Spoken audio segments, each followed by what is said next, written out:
a un peu plus d'une cinquantaine d'années, on a souhaité installer un observatoire dans un endroit de bonne qualité, mais pas trop loin de la civilisation. Donc il y a quelques sites qui ont été sélectionnés, et puis on a étudié ces différents sites selon les critères propices à l'observation. Alors bien sûr, tout d'abord, le nombre de journées et de nuits observables, l'absence de lumière parasite et de pollution lumineuse.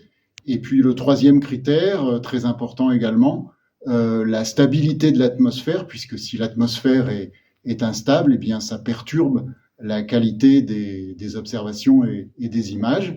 Et parmi tous ces sites, c'est le site de Calerne qui a été retenu et où on a donc installé l'observatoire il y aura très bientôt 50 ans.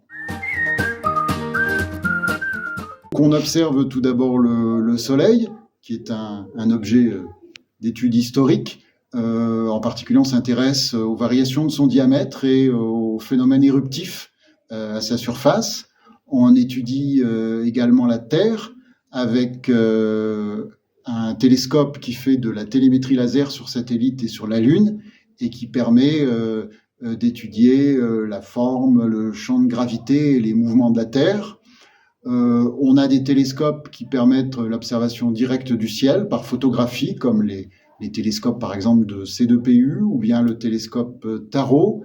Et puis on a aussi une technique historique qui est la technique d'interférométrie qui a été inventée et mise au point ici à l'observatoire et qui permet d'avoir des informations sur les dimensions, la géométrie et la forme des étoiles.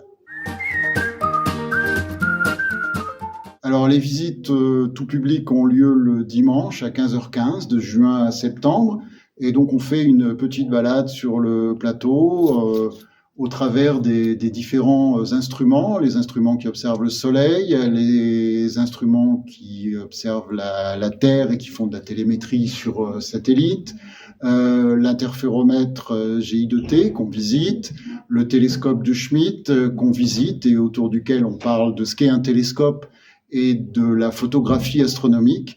Et on termine par une petite présentation de photographie du ciel et en particulier on fait une petite balade au travers des planètes du système solaire.